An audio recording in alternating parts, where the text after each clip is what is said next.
Hey guys, I'm Shannon Smith from Canada, and today I'm actually going to be going over a little bit of like what I said yesterday. Maybe I'll redo the video later again too as well, just because I'm going to go see it again today, like in about a couple of hours. So like, why not waste my time like 10 minutes or whatever, and then go watch a movie? But I'm probably gonna like develop it a little bit more for you guys of what I like, what I didn't like, since it seemed like yesterday I was kind of repeating myself.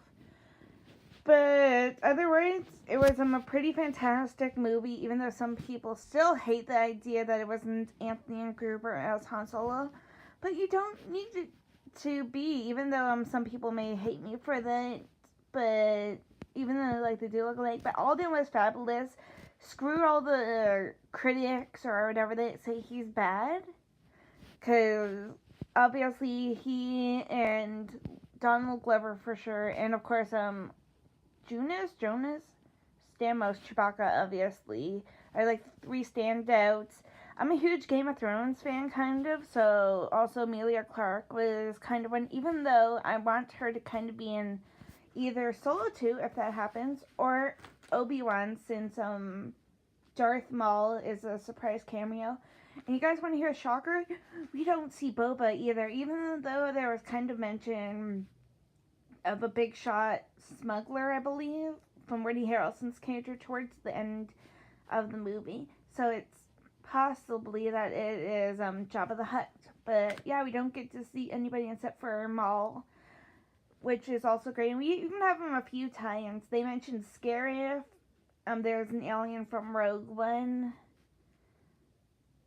We kind of have like AT-ATs or like the attack fighters, like something like that, before we get to meet Woody Harrelson and them.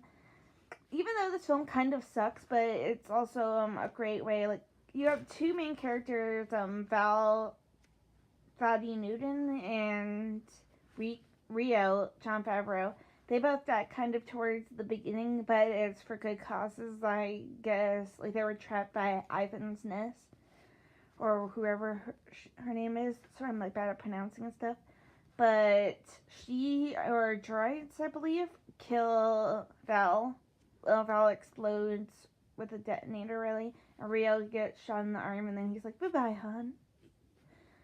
But it was great casting, obviously, for sure. The scenes were spectacular. I'm surprised that everything worked out really fine. I hope it actually gets a sequel.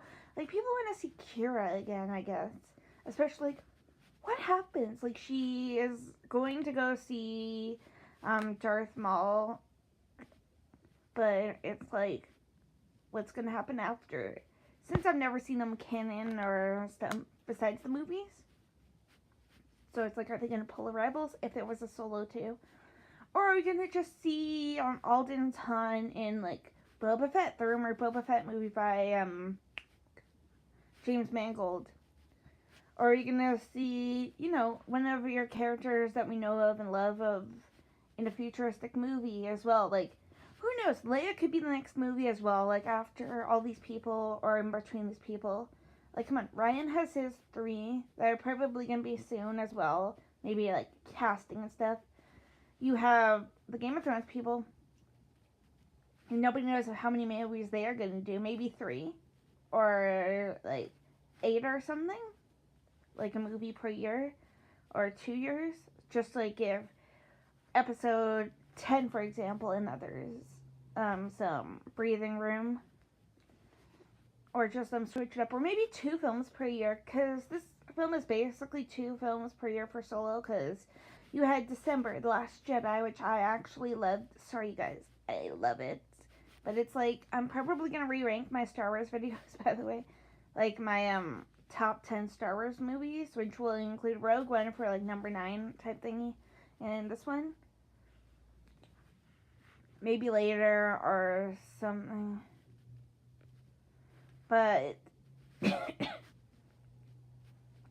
I personally do love this one. I highly recommend it, you guys.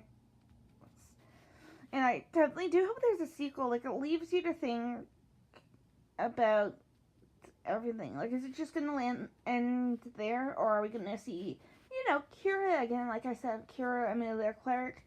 She was fantastic in this movie, but are we going to see her in a sequel, perhaps? Especially like the mall part, or is it a hint as well that, you know, Ewan McGregor, since there's rumors going on, heavy rumors going on actually, but I don't think nothing's confirmed yet, that Obi-Wan is coming out like next year, or maybe like, you know, kind of like this, like May 2019.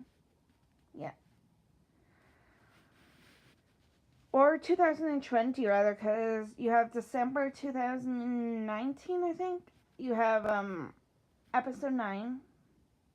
Maybe we'll get a teaser or a little glimpse soon. And then most likely either a teaser, maybe a poster or something at Star Wars Celebration. Since I'm actually done talking about like what I liked, what I didn't like about the movie, because there's basically nothing negative. Besides, like, the 2 killing of those characters a little bit too early, like, give them a little bit of breathing room. I'm gonna go over what I kind of think is gonna happen at Celebration next year, like, what we could see.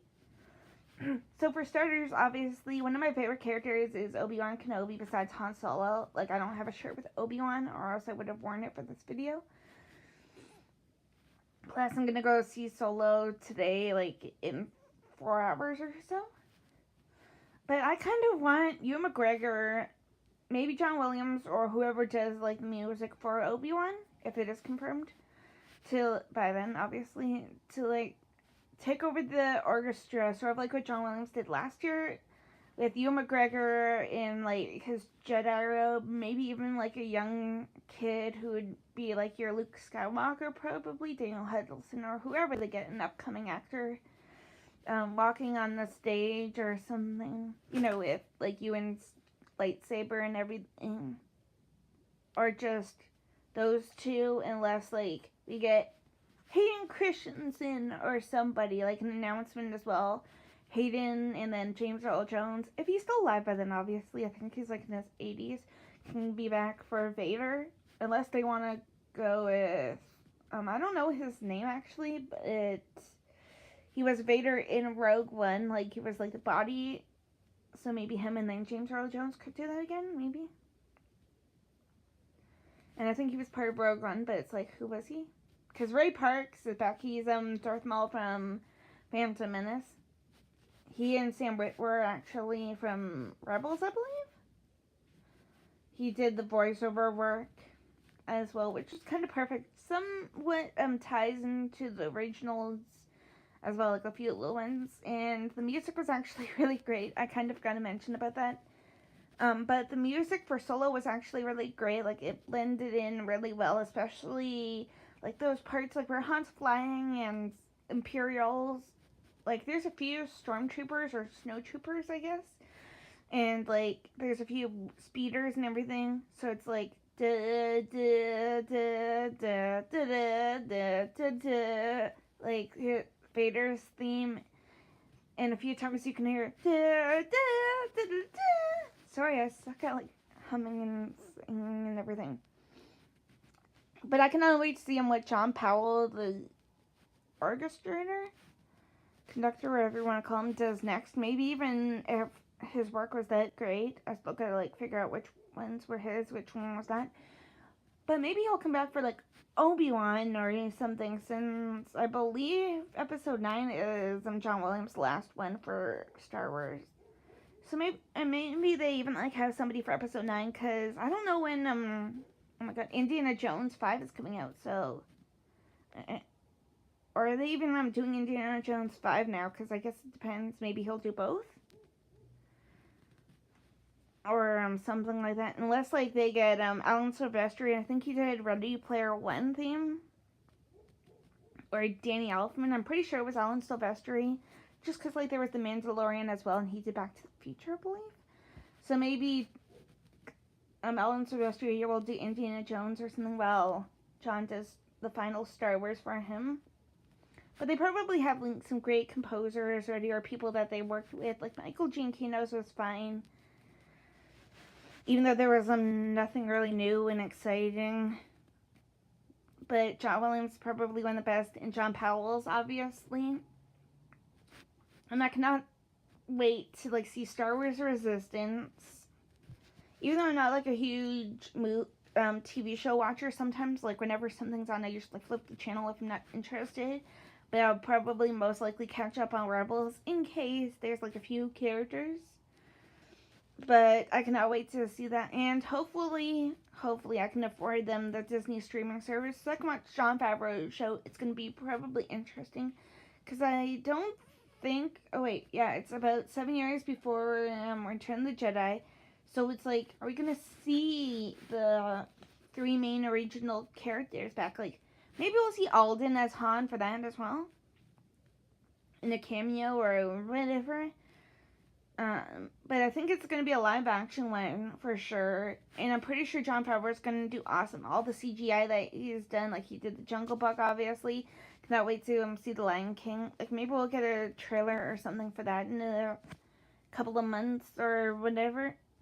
But maybe Jon Favreau and Dave Filoni. Dave Filoni is doing Star Wars Resistance for those of you guys that do not know. So maybe he and Favreau and maybe somebody else, Stephen Daldry, if he is confirmed for Obi-Wan. Those 3, like, on 2 separate days. Like, I wonder what day 1 is actually going to be, because that was in the 40-year anniversary.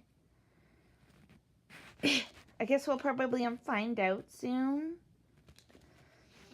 if, like, what's going to happen. Or is it going to be, like, a standalone type thingy? Like, is Obi-Wan going to be day 3 or whatever? Like, I think it's on a 5-day thing. I've never been to a celebration. I would probably be super excited. Like, bring a pile of Kleenex or an airbag or parfait, like, with anticipation in case. Like, I would have probably fainted or something last year just thinking about, like, seeing Solo, the fabulous tribute to Carrie Fisher. I actually cried in the movie theater, okay, for The Last Jedi, and I'm sure a bunch of other people did. And when it said, the rest in peace, like in memoriam, my princess, or Carrie Fisher, and to play them the Leia theme too. But guys, I have a serious question about this Obi-Wan movie. Not all is officially greenlit, you guys, do you think? And do you think even maybe Obi-Wan kind of helped her out too? Plus, if you think about it, help me, Obi-Wan Kenobi, you're my only hope. So did Bale mention him? Or did Jimmy Smith, obviously. Or did, whoever you want to call him, Alec Guinness, for example, did he or help out in a way? But guys, I'm going to go ask him one of my Star Wars friends that question, actually, while I think about it. Because if you were to think, like she mentions, I don't recall like anything. She's all like, help me, Obi-Wan Kenobi. You're my only hope. And mentions a little bit about her adoptive father. But it's like,